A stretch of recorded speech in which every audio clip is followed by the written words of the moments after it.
Hi, ಮಾನಸಾಸ್ ಕಿಚನ್ಗೆ ಸ್ವಾಗತ. ಎಲ್ಲರೂ ಹೇಗಿದ್ದೀರಾ? ಇವತ್ತೇ ಬೆಳಗ್ಗೆ ತಿಂಡಿಯಿಂದ ಸ್ಟಾರ್ಟ್ ಮಾಡ್ತಾ ಇದ್ದೀನಿ ನನ್ನ ವ್ಲಾಗ್ನ.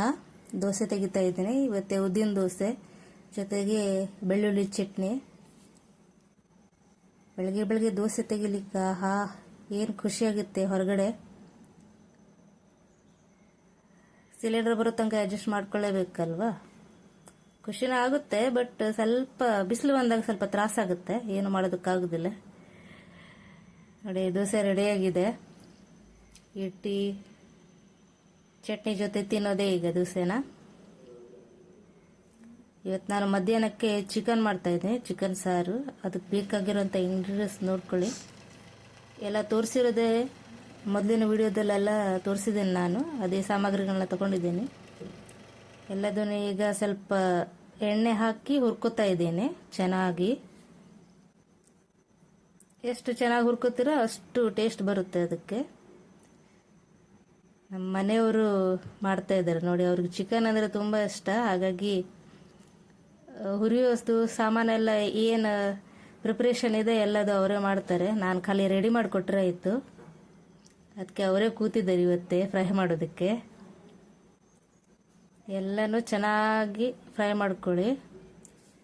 ಈ ಹಸಿ ತೆಂಗಿನಕಾಯಿ ಇದೆಯಲ್ಲ, ಅದು ಪೂರ್ತಿಯಾಗಿ ಸ್ವಲ್ಪ ಬ್ರೌನಿಶ್ ಥರ ಆಗಬೇಕು. ಅಲ್ಲಿ ತನಕ ಫ್ರೈ ಮಾಡ್ಕೊಳ್ಳಿ. ಆ ರೀತಿ ಆದ್ರೇ ಟೇಸ್ಟ್ ಚೆನ್ನಾಗಿ ಬರುತ್ತೆ. ಮಸಾಲೆಯನ್ನು ಸ್ವಲ್ಪ ದಪ್ಪವಾಗಿ ಬರುತ್ತೆ. ಚೆನ್ನಾಗಿ ಹುರ್ಕೊಳ್ಳಿ.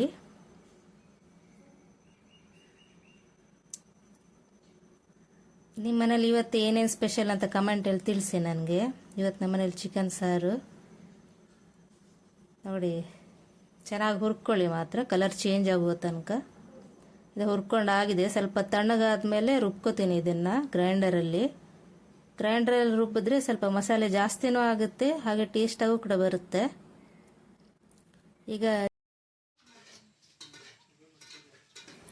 ನೋಡಿ, ಇದು ಗ್ರೀನ್ ಮಸಾಲಕ್ಕೆ ರೆಡಿ ಮಾಡಿ ಇಟ್ಕೊಂಡಿದ್ದೀನಿ ನಾನು.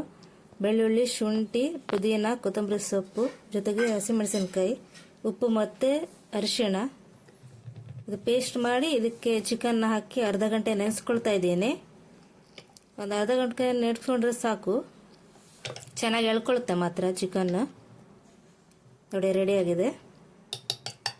ಈಗ ಬಾಣಲೆಗೆ ಎಣ್ಣೆ ಹಾಕಿ ಸ್ವಲ್ಪ ಈರುಳ್ಳಿ ಮತ್ತು ಟೊಮೆಟೊನ ಹಾಕಿ ಹುರ್ಕೋತಾ ಇದ್ದೀನಿ. ಈರುಳ್ಳಿ, ಟೊಮೆಟೊ ಎಲ್ಲನೂ ಹಾಕಿ ಚೆನ್ನಾಗಿ ಫ್ರೈ ಮಾಡ್ಕೊತಾ ಇದ್ದೀನಿ. ಸ್ವಲ್ಪ ಜಾಸ್ತಿನೇ ಫ್ರೈ ಮಾಡ್ಕೊಳ್ಳಿ, ಸ್ವಲ್ಪ ಟೇಸ್ಟ್ ಚೆನ್ನಾಗಿರುತ್ತೆ. ಈಗ ಇದಕ್ಕೇನೆ ಗ್ರೀನ್ ಮಸಾಲದಲ್ಲಿ ನೆನೆಸಿಟ್ಟಿದ್ನಲ್ಲ ಚಿಕನ್ನ, ಅದನ್ನು ಹಾಕ್ತಾ ಇದ್ದೀನಿ. ಹಾಕಿ ಚೆನ್ನಾಗಿ ಬಾಡಿಸ್ಕೊಳ್ಳಿ.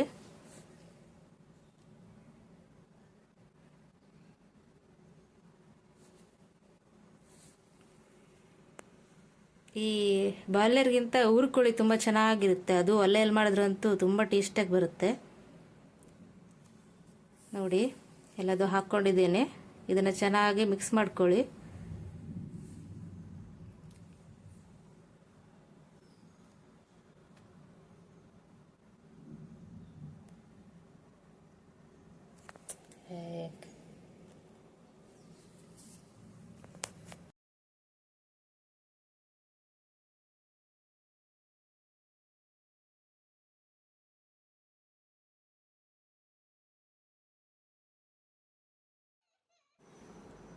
ಕುದೀತಾ ಇದೆ ನೋಡಿ. ಚೆನ್ನಾಗಿ ಫ್ರೈ ಮಾಡ್ಕೊಳ್ಳಿದ್ದನ್ನು. ಇದಕ್ಕೆ ನಾನು ರುಬ್ಕೊಂಡಿರುವಂಥ ಮಸಾಲಾನ ಹಾಕ್ತಾ ಇದ್ದೀನಿ. ಜೊತೆಗೆ ಉಪ್ಪನ್ನು ಕೂಡ ಹಾಕ್ಕೊಂಡಿದ್ದೀನಿ. ತುಂಬ ನೈಸಾಗಿ ರುಬ್ಕೋಬೇಕು, ಇಲ್ಲಾಂದರೆ ಅಷ್ಟು ಟೇಸ್ಟಿ ಅನಿಸೋದಿಲ್ಲ. ಸ್ವಲ್ಪ ಬಾಯಿಗೆ ಸಿಕ್ಕಿದಾಗ ಆಗುತ್ತೆ ಅದು ಮಸಾಲೆ ಎಲ್ಲ. ಗ್ರೈಂಡ್ರಲ್ಲಿ ರುಬ್ಬಿದ್ರೆ ಚೆನ್ನಾಗಿ ನೈಸಾಗಿ ಆಗುತ್ತೆ. ನೋಡಿ, ಈಗ ಚೆನ್ನಾಗಿ ಒಂದು ಕುದಿ ಬರಬೇಕು. ಇದಕ್ಕೆ ರೆಡಿ ಆಗಿದೆ.